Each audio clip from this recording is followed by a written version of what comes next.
Hello मेरे प्यारे दोस्तों, आपका हमारे चैनल कुछ तो ख़ास है में बहुत बहुत स्वागत है। दोस्तों, आज मैं आपके लिए लाई हूँ एक बिल्कुल नया बिज़नेस आइडिया जो है नमकीन बनाने का बिज़नेस, जिसे करके आप लाखों की कमाई कर सकते हैं, वो भी घर बैठे। तो दोस्तों, मैं अपने चैनल पर ऐसे ही बिज़नेस आइडियाज़ लाती रहती हूँ। अगर आपने मेरा चैनल अभी तक सब्सक्राइब नहीं किया है तो जल्दी से नीचे दिए रेड बटन पर क्लिक करके सब्सक्राइब कर लीजिए। साथ में जो बेल बटन है उसे प्रेस कर दीजिएगा, जिससे आने वाले वीडियोस के नोटिफिकेशन आप तक सबसे पहले पहुंचे। तो दोस्तों, वीडियो पसंद आए तो वीडियो को लाइक कर दीजिएगा और शेयर कर दीजिएगा अपने फ्रेंड्स और सोशल मीडिया पर। तो आइए बात करते हैं नमकीन बिजनेस के बारे में। तो नमकीन बिजनेस की यदि हम बात करें तो ये व्यवसाय लोगों की खान पान संबंधी बदलते स्वाद से जुड़ा हुआ बिजनेस है। जी हाँ, नमकीन एक नहीं बल्कि अनेकों दिलकश स्वाद में बाज़ारों में उपलब्ध है। वह इसलिए क्योंकि अलग अलग लोगों द्वारा इनका अलग अलग स्वाद पसंद किया जाता रहा है। नमकीन शब्द की उत्पत्ति नमक नामक शब्द से ही हुई है, इसलिए इसका इस्तेमाल दिलकश स्नैक आइटम को संबोधित करने के लिए किया जाता है। भारतीय भोजन की यदि हम बात करें तो इन्हें पकाने में सफ़ेद एवं काले दोनों प्रकार के नमक का इस्तेमाल किया जाता है। ये दोनों प्रकार का नमक लोगों को नमकीन स्वाद प्रदान करता है। भारतीय बाज़ारों में आम नमकीन के तौर पर जैसे स्नैक्स में खारा, फरसन, चिवड़ा, सेव, चिप्स और भुजिया इत्यादि शामिल हैं। इसके अलावा रतलाम और इंदौर के नमकीन अपने स्वाद के लिए पूरे देश में प्रसिद्ध हैं। इसलिए इन शहरों से तो नमकीन बिजनेस शुरू करना लाभकारी हो ही सकता है, बल्कि उद्यमी इस तरह के व्यवसाय को देश के किसी भी क्षेत्र से शुरू कर सकता है। नमकीन की यदि हम बात करें तो इसका इस्तेमाल मुख्य भोजन के तौर पर ना करके इसे भोजन के बीच में खाया जाता है और विभिन्न पेय पदार्थों जैसे चाय, कॉफ़ी, कोल्ड ड्रिंक इत्यादि के साथ इसे खाया जाता है। स्नैक्स कई स्वरूपों में बाजार में उपलब्ध है। इनमें से एक स्वरूप नमकीन भी है।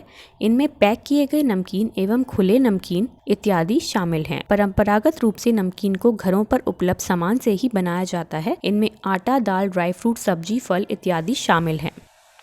वैसे देखा जाए नमकीन को आमतौर पर पोर्टेबल, त्वरित और संतोषजनक भोजन के तौर पर इस्तेमाल में लाया जाता है। इसलिए प्रसंस्कृत खाद्य पदार्थ बनाए गए खाद्य पदार्थ की तुलना में लंबे समय तक खराब नहीं होने वाले, टिकाऊ एवं आसानी से इधर उधर ले जाने में आसान होते हैं। यही कारण है कि भारत में हर गली मोहल्ले में नमकीन की बिक्री बड़े पैमाने पर होती है। इसलिए नमकीन बिजनेस शुरू करना कमाई की दृष्टि से भी उपयुक्त हो सकता है।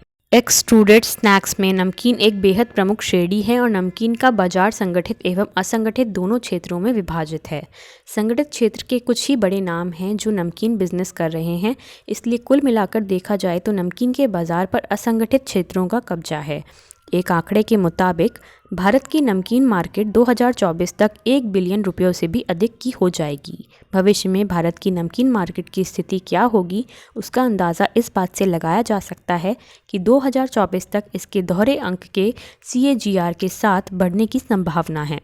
भारत के स्नैक्स बाजार में संगठित एवं असंगठित क्षेत्रों के बीच कड़ी प्रतिस्पर्धा है, लेकिन इसके बावजूद भी भारत के स्नैक्स बाजार में असंगठित बाजार हावी है। लेकिन 2024 तक इस परिदृश्य में बदलाव की उम्मीद जताई गई है, क्योंकि भारत में स्नैक्स मार्केट लोगों की जीवन शैली में हो रहे बदलाव, बढ़ते शहरीकरण, बढ़ते मध्यम वर्ग की आबादी, स्थानीय उपलब्धता और छोटे पैकेज के आकार में स्नैक्स की उपलब्धता, कम कीमत और क्षेत्रीय स्वाद पर ध्यान केंद्रित करने की कंपनी की रणनीतियों के कारण बढ़ती जा रही है। इसलिए नमकीन बिजनेस शुरू करना किसी भी उद्यमी के लिए लाभकारी हो सकता है। तो आइए जानते हैं नमकीन बनाने का बिजनेस कैसे शुरू करें। नमकीन बिजनेस को उद्यमी 2 तरीकों से शुरू कर सकता है। पहला तरीका, यदि उद्यमी चाहता है कि वे अपने द्वारा निर्मित नमकीन को खुले या फिर बड़े पैकेट जैसे 1 किलो इत्यादि में बेचे और वह भी बिना किसी ब्रांड नेम के, तो वे इस तरह का ये व्यवसाय स्वयं के घर में उपलब्ध कोई खाली कमरे से भी ये बिज़नेस शुरू कर सकता है। लेकिन यदि उद्यमी चाहता है कि वे अपने व्यवसाय को हल्दीराम, बीकानेर, बाबाजी इत्यादि की तर्ज पर शुरू करे, तो उसे विभिन्न कदमों को उठाने की आवश्यकता हो सकती है। इसका अभिप्राय ये है कि पहली दशा में उद्यमी अपने व्यवसाय को कुटीर उद्योग के तौर पर भी शुरू कर सकता है, जिसमें फूड लाइसेंस को छोड़कर शायद ही किसी अन्य लाइसेंस की अनिवार्यता हो। लेकिन यदि उद्यमी स्वयं का ब्रांड नेम स्थापित करके नमकीन बिजनेस शुरू करना चाहता है, तो उसे सभी उचित कदम उठाने की आवश्यकता हो सकती है, जिनका संक्षिप्त वर्णन इस प्रकार है। जैसे पहला है जगह या बिल्डिंग का प्रबंध। यद्यपि उद्यमी को इस तरह का व्यवसाय शुरू करने में कितनी जगह की आवश्यकता होगी, वह इस बात पर निर्भर करता है कि उद्यमी की योजना व्यवसाय को किस आकार पर शुरू करने की है। यदि उद्यमी की योजना अधिक नमकीन उत्पादन करने का है, तो उसे जगह की भी आवश्यकता अधिक होगी।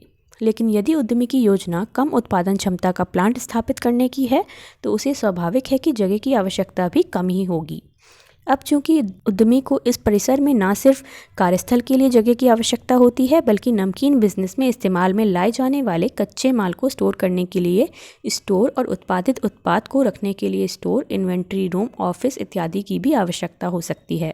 इसलिए एक औसतन नमकीन बनाने का प्लांट स्थापित करने के लिए 700 से 800 वर्ग फीट जगह की आवश्यकता हो सकती है। उद्यमी किसी स्थानीय बाजार में कोई दुकान इत्यादि किराए पर लेकर भी इस तरह का ये बिजनेस शुरू कर सकता है, लेकिन ध्यान रहे रेंट एग्रीमेंट इत्यादि बनवाना अत्यंत आवश्यक है। दूसरा है फंड अरेंजमेंट फॉर नमकीन बिजनेस यानी वित्त का प्रबंध। वैसे यदि उद्यमी छोटे स्तर पर इस तरह का ये व्यवसाय शुरू करना चाहता है तो उसे नमकीन बिजनेस शुरू करने में लगभग 5 से 7 लाख रुपए खर्च करने की आवश्यकता हो सकती है। लेकिन यदि उद्यमी थोड़े बड़े स्तर पर इस तरह का व्यवसाय शुरू करने की योजना बना रहा है तो उसे उपयुक्त रकम सिर्फ मशीनरी पर ही खर्च करनी पड़ सकती है। इसलिए इस परियोजना को शुरू करने में आने वाली लागत भी पूर्ण रूप से उद्यमी के बिजनेस के आकार पर ही निर्भर करती है। जहां तक वित्त के प्रबंध का सवाल है, उद्यमी चाहे तो अपनी व्यक्तिगत बचत, परिवारजनों, दोस्तों, रिश्तेदारों से अनौपचारिक ऋण और औपचारिक ऋण के स्रोतों जैसे बैंक और अन्य वित्तीय संस्थानों के माध्यम से वित्त का प्रबंध कर सकता है। तीसरा है लाइसेंस और पंजीकरण। खुद का नमकीन बिजनेस शुरू करने के लिए उद्यमी को सबसे पहले अपने व्यवसाय को प्रोप्राइटरशिप के तौर पर रजिस्टर करना होता है।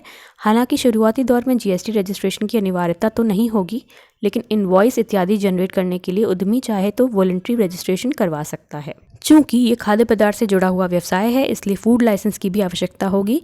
इसके अलावा बैंक में चालू खाता और स्थानीय प्राधिकरण से ट्रेड लाइसेंस, उद्योग आधार रजिस्ट्रेशन इत्यादि की भी आवश्यकता हो सकती है। चौथा है मशीनरी और कच्चे माल की खरीदारी। नमकीन बनाने के व्यवसाय में इस्तेमाल में लाई जाने वाली मशीनरी उत्पाद क्षमता एवं स्नैक्स के प्रकार के आधार पर अंतरित हो सकती है। नमकीन बिजनेस में इस्तेमाल में लाई जाने वाली कुछ प्रमुख मशीनरी की लिस्ट इस प्रकार से है, जैसे डो मिक्सर, भुजिया सेव मशीन, डीजल बर्नर के साथ rectangular batch titling fryer, seasoning drum, packaging machine. कुछ प्रमुख कच्चे माल की लिस्ट इस प्रकार है, जैसे बेसन, तेल, मसाले, दाल, मूंगफली के दाने, आलू। नमकीन बिजनेस शुरू करने के लिए आवश्यक मशीनरी, उपकरण एवं कच्चा माल किसी भी स्थानीय बाजार से आसानी से खरीदा जा सकता है। पांचवा है नमकीन का निर्माण कार्य शुरू करना। नमकीन मैन्युफैक्चरिंग प्रोसेस में सबसे पहले डो मिक्सर की मदद से डो तैयार किया जाता है, यानी कि सबसे पहले लोई तैयार की जाती है। उसके बाद उस लोई से नमकीन का आकार तैयार किया जाता है। उसके बाद बनाए गए नमकीन के आकार को फ्राइंग सेक्शन में डाला जाता है। फ्राइंग करने के बाद इसमें सभी सामग्री जैसे मूंगफली के दाने, मसाले, स्वादानुसार नमक एवं अन्य मसाले मिलाए जाते हैं। उसके बाद तैयार नमकीन को 50 ग्राम, 100 ग्राम, 250 ग्राम, 500 ग्राम और 1 किलो इत्यादि के पाउच में पैक कर दिया जाता है। यहाँ पर ध्यान देने वाली बात यह है कि नमकीन बिजनेस में एक नहीं बल्कि उद्यमी अनेकों प्रकार की नमकीन बना रहा होता है, इसलिए प्रत्येक नमकीन को बनाने का तरीका अलग अलग हो सकता है। तो दोस्तों, आज हमने जाना कि आप घर बैठे नमकीन बिजनेस शुरू कैसे कर सकते हैं और उसमें क्या क्या कच्चा माल आपको चाहिए होगा, कैसे आप फंड अरेंजमेंट करेंगे, कौन कौन सी मशीनरी की आपको ज़रूरत होगी और नमकीन बनाने का प्रोसेस क्या होगा। तो नमकीन बिजनेस को आप घर बैठे कर सकते हैं और लाखों रुपए कमा सकते हैं। जो बड़े लेवल पर इसे स्टार्ट करना चाहते हैं उनके लिए इन्वेस्टमेंट हो सकता है, लेकिन अगर जो छोटे स्तर से स्टार्ट करना चाहते हैं उनके लिए ये बहुत बड़ा इन्वेस्टमेंट नहीं है, वो अपने घर से भी इसकी शुरुआत कर सकते हैं। तो उम्मीद है ये वीडियो आपको पसंद आया होगा। वीडियो पसंद आया है तो वीडियो को लाइक कर दीजिएगा और शेयर कर दीजिएगा जो भी इस बिज़नेस को करना चाहते हैं उनके साथ। अगर चैनल को सब्सक्राइब नहीं किया है तो जल्दी से सब्सक्राइब कर लीजिए। तो मैं आपसे फिर मिलती हूँ एक और नए बिजनेस आइडिया के साथ। तब तक के लिए bye bye, take care and thank you for watching.